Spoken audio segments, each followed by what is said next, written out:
The opinions expressed in the following program are not necessarily those of Eastlink Community TV, its sponsors, or partners.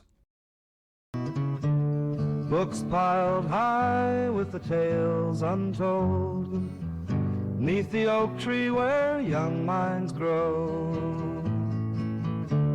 igniting sparks that will grow and grow.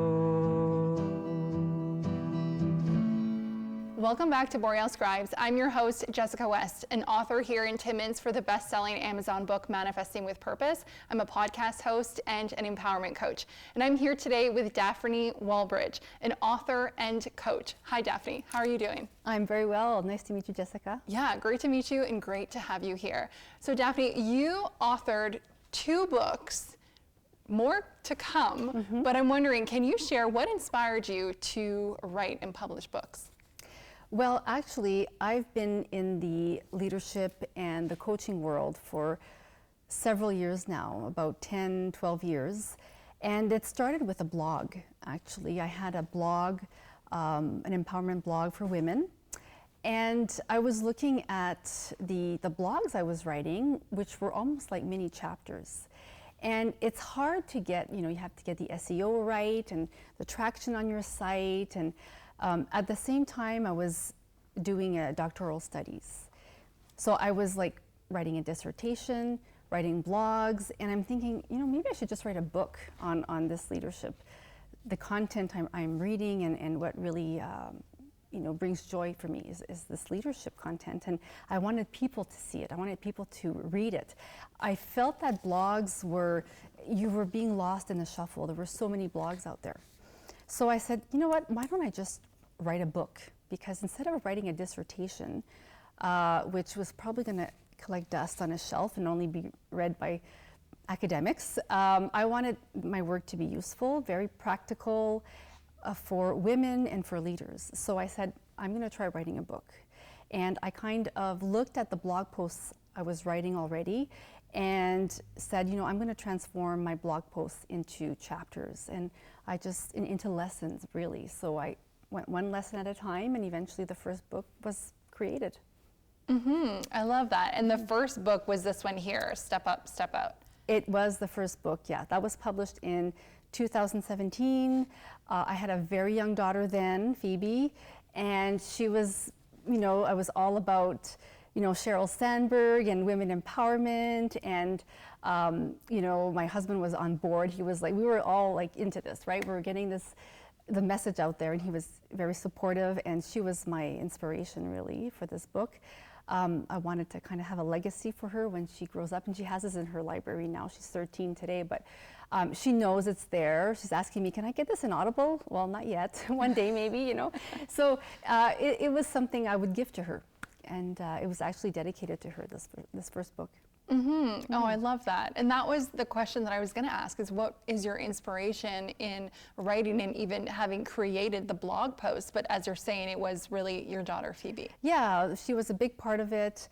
Also being a new mother at the time and wanting career and, wanting it all, but it's difficult, right? You have family, career, a marriage, you want to make sure, and your health and your wellness, so you want to make sure you're trying to balance everything.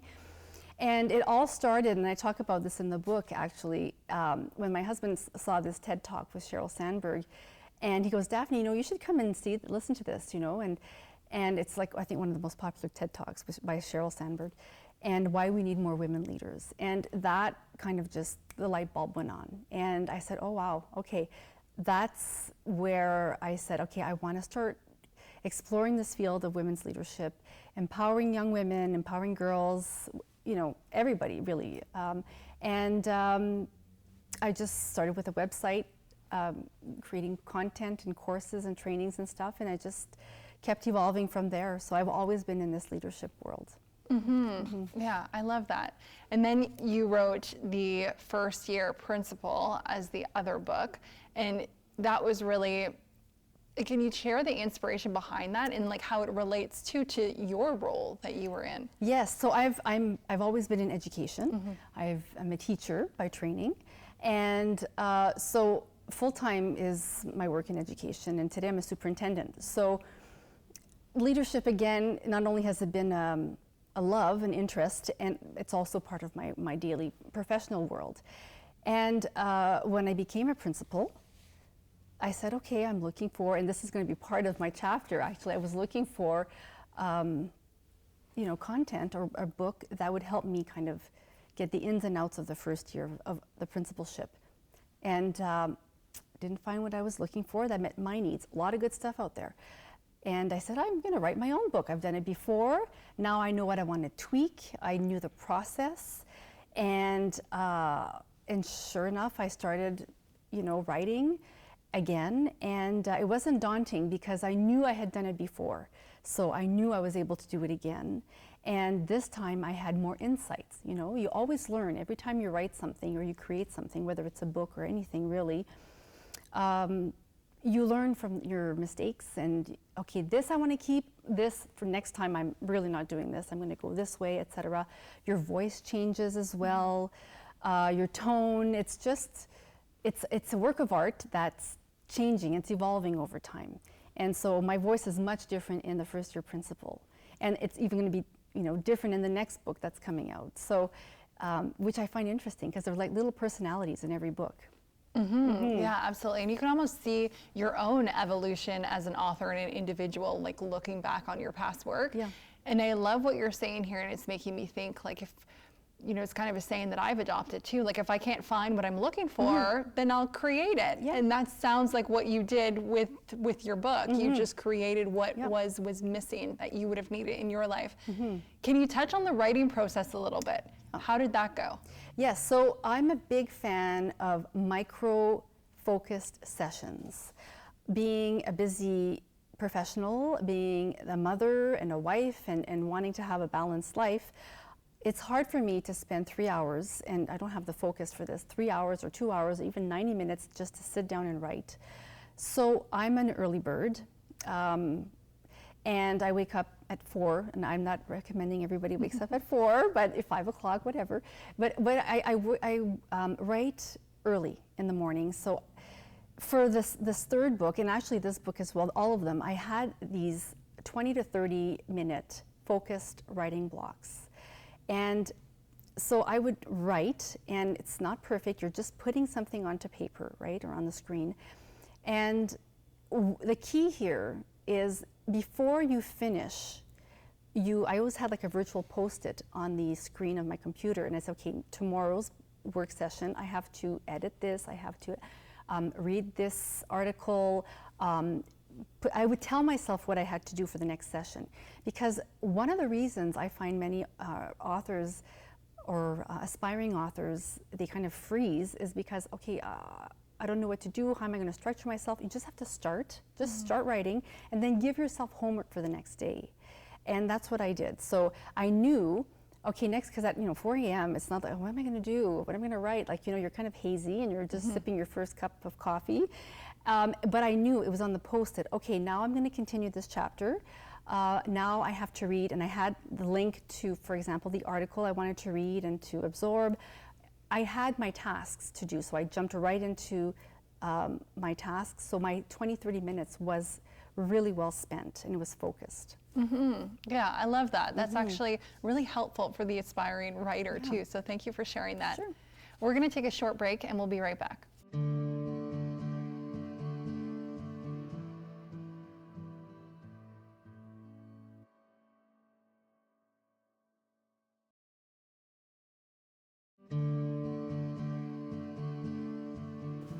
Welcome back to Boreal Scribes. I'm your host, Jessica West, and I'm here with Daphne Walbridge today. And Daphne, we're about to dive more into your second book, The First Year Principal. Can you tell us a little bit more about it? Sure. So, like I mentioned before, I was looking for a resource to help me during my first year as a principal. I was very honored to be nominated to the principalship of this school, and I wanted to get kind of like a backstage pass of, what's it like during the first year? What are what should I be looking out for, and some tips and tricks, and something that was maybe not conventional in a book. And so I found a lot of great resources out there. I read a lot of them to prepare myself, but I just couldn't find exactly that backstage pass type of book, you know, let's pull back the curtains. So because I've had the experience of writing a book before, I decided to, during my first year, document the lessons learned and maybe make a chapter or two and see if it becomes a book.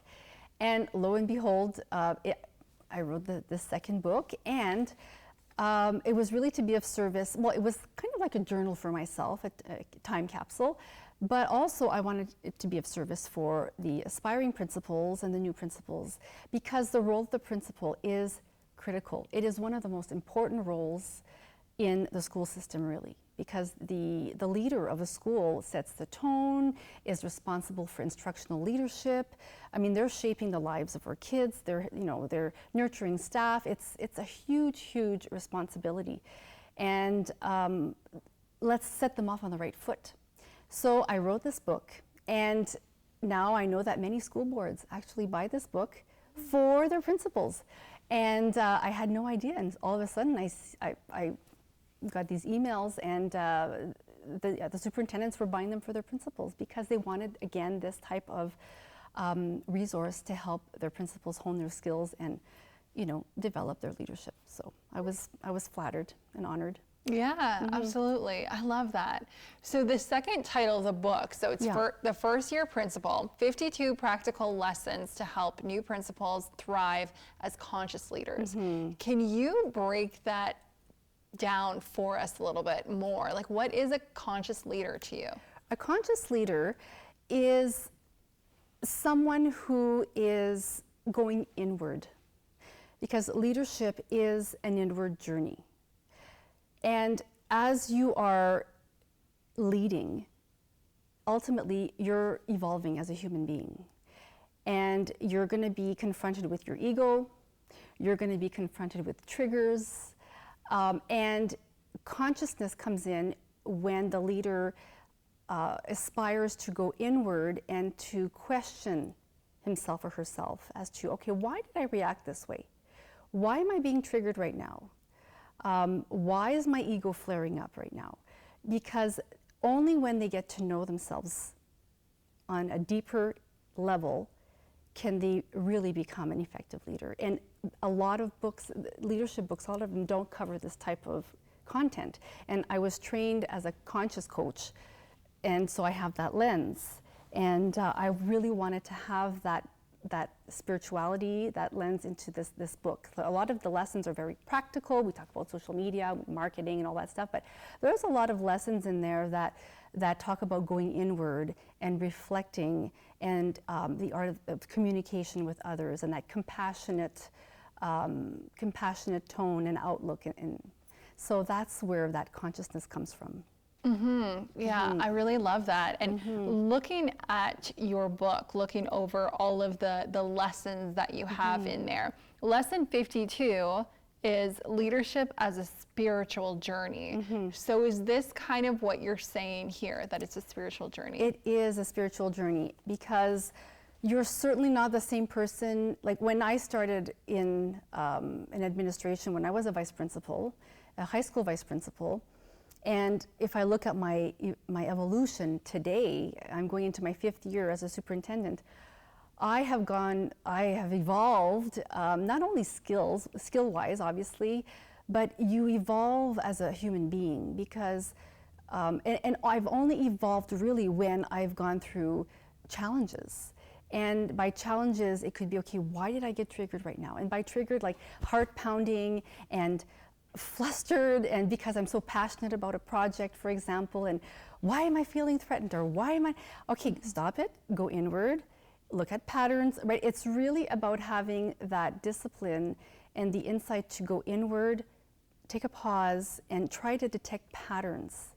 Because when you do that, you don't become reactive. The last thing you want is a reactive leader. You want a leader who can pause, stay composed, and reflect, right? So that's what I try to offer in my work and my trainings, and even as a leader with my board, and I try to coach my principals in that light. So, and try to do it, It sounds like developing the skill of having like self-awareness. Correct. Just really being aware of yourself and how you're feeling, and then really being able to properly communicate that, which I'm sure, do you touch on communication in your book as well? I do. I touch a lot on communication, and you're right, it is about self-awareness. And it's about being a witness to yourself when you are feeling emotions. And communication is a big, big part of that, right? When you have someone communicating with you, there's so many levels. It's so complex. And when I'm coaching a principal, for example, and they're flustered because there's a situation, and I said, okay, let's take a step back, right? What is this person bringing to the table when you're communicating? What are they really telling you, right? What is their real pain point, right? If they're saying something, but there's something underneath. The same thing with the student, etc. So I touch upon that in the communication, in the chapters on communication, and with a compassionate lens, right? Because we often jump into judgment and projection, right? We're projecting onto the other person what we think is happening, and that's where we're totally false. And as soon as we start projecting, then we start to, separate, and we don't want that. Yeah, absolutely. It's powerful stuff, and it's really like setting up the leader at like that principal level, but then it can trickle down within the school and the organization, maybe to, the teachers who are directly having day-to-day communication with students even.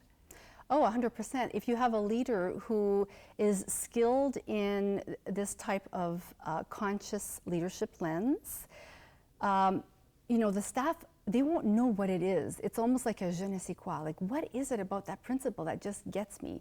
What is it about that leader who holds space for me, and I feel seen and validated? Because when the staff feel seen and validated, they're going to move mountains for the leader and for the school. And of course, the students, they're going to come out winning, with a climate like that, a school climate. Yeah, absolutely.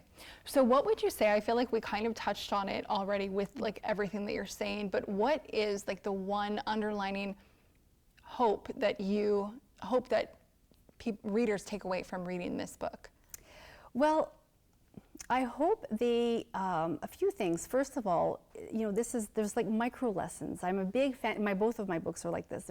The chapters are kind of bite-sized, so you can consume a chapter, a lesson, get a takeaway, you can journal on it, there's extra resources mentioned, and then they can implement right away to experience a quick win. That's really important to me, because people want to feel like, what can I get that's tangible out of this? Number one. And to be lifelong learners, and hopefully something in this book will allow them to up-level their leadership, feel better about themselves, be of better service to their school community or their community in general. So that's really what I want them to take away, that you don't need to invest 20 hours a week in professional development. You can do it one little chapter at a time, and it can make a world of difference. So I think, because a lot of time I say, oh, I don't have time to read, I don't have time to train, I don't have, well, you know what, I'm gonna contradict you. I think you can, I'm gonna push on that a little bit, and so that's what I want people to take away from my work. Yeah, I love that. Very practical. Very practical. Yeah, thank you for sharing. We're gonna take a short break, and we'll be right back.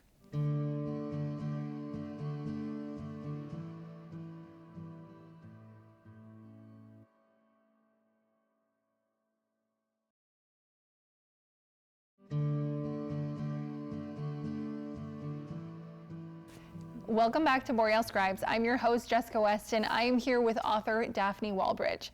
Daphne, you are about to read a section of your book, The First Year Principal. Can you give us a little bit of insights on what you're about to read to us? Sure. So I'm going to read the beginning of the book, because I think it gives you the context of where it all started, a little bit of my background.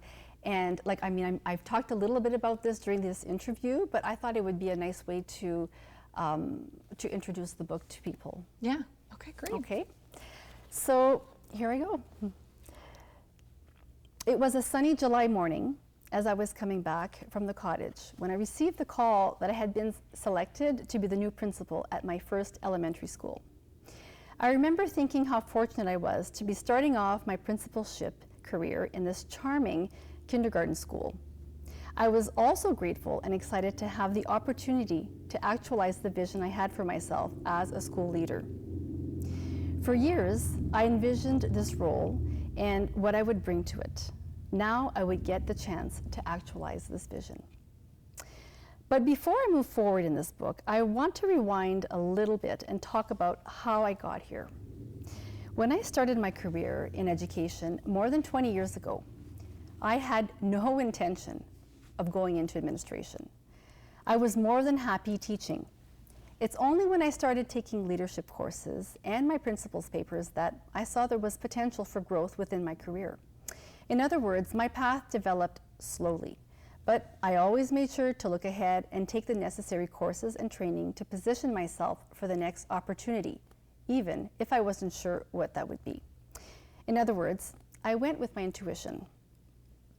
Before becoming a principal, I was an assistant principal in a large high school, and prior to that, I was head of the special education department at that same school. There, I led a team of 12 to 15 paraprofessionals and coordinated services for students with special needs. These several leadership positions allowed me to prepare for the role of the principal in many ways. They've allowed me to not only build skills, but confidence as well. They've been the perfect training ground in teaching me to hold and manage meetings, act as a mediator between parents, students, and teachers, familiarize myself with various educational tools and strategies, as well as learn the art of effective and compassionate communication. What's more, these positions also help me gain a very good insight into the struggles many parents and students face when it comes to school and the expectations the system puts on them. The demands of these positions were challenging. Every day promised to be filled with excitement, stress, and drama. I often compared my role of assistant principal, for instance, to that of a doctor in the emergency room, constantly having to triage and decide minute by minute which student or situation needed my attention most. As I was transitioning into the role of an elementary school principal, I now saw my role in a different light. Not only was I going to work with children ages 4 to 5, a considerable shift from high school teens, but I was also going to be responsible for creating a vision for the school and seeing that vision through with my staff. I also knew I was the one who would be responsible for the school climate, and I wanted to set the bar high from the first day I entered the building. I was now a pedagogical leader, and my mission was crystal clear. I needed to ensure that my staff and the tools and resources they needed to deliver the best lessons they had that were feeling confident and were succeeding in their role. I also wanted to build capacity and ensure my staff was excited to come to work. As I was preparing for the change, I started researching books on how to best transition into this new leadership position. I found fabulous resources that talked about leadership, mentorship, and various aspects of human resources. But what I was really looking for was a book that gave me the best practices to help me as a first-year principal. I wanted to avoid the typical pitfalls as much as possible of a first-year school principal, so I could flourish and enjoy leading. Alas, I found nothing that met my needs. Nothing came up. That's when I decided to take action and document my first year as a school principal in these pages. Every day, I would jot down some ideas I found to be relevant. Some I kept, others I tossed. I wanted this book to be as practical and as effective as possible. So I have curated what were for me the highlights of my principal journey. I had read many leadership books over the years and had enjoyed putting those teachings into practice in my various roles prior to becoming a principal. These valuable lessons helped me experience success during the first few months on the job, and I knew they could benefit many other school leaders. In the pages that follow, you'll get a glimpse of these lessons combined with my experience. It's my hope that this book will serve as a go-to guide to support you as a new school leader as you embark on your principalship journey. I love it. That's a perfect introduction. Thank There you you for go. sharing that. Yeah. Thank you. Yeah. That sounds great. And so, Daphne, can you share what is next? Because you did mention that there's a third book coming out. Can you tell us a little more about that? Sure. It's called Beyond the First Year Principal. Okay. I'm still working on a tagline, on a subtitle for this, but it's going to be Beyond the First Year Principal because now these first year principals are seasoned principals. Okay, that's very exciting. And I love what you're doing because it seems like this first book is more for empowerment for the younger women, maybe graduating school or just coming out into the workforce. You know, the next one for the first year principal and the next one for the season. Like it's really almost following the staircase. Yes. Yeah. Exactly. That's the intention. I love that. Can you share where the audience can find these books and find you and your coaching if they want to learn more and connect? Of course. So these books are available on Amazon. So if they type Daphne Walbridge, they're going to pop up. I have a website, daphnewalbridge.com. And of course on Instagram, my handle is at first_year_principal. Obviously for first year principals, but for other school leaders as well. Yeah. Okay, excellent. Well, thank you so much, Daphne, for being here today, sharing your expertise and a little bit about your book with us. Thank you so much for having me. It's been a pleasure. Absolutely. Thanks for being here and see you next time on Boreal Scribes. Books piled high with the tales untold, 'neath the oak tree where young minds grow. Knowledge rich in the cradle of time, with a future that's theirs to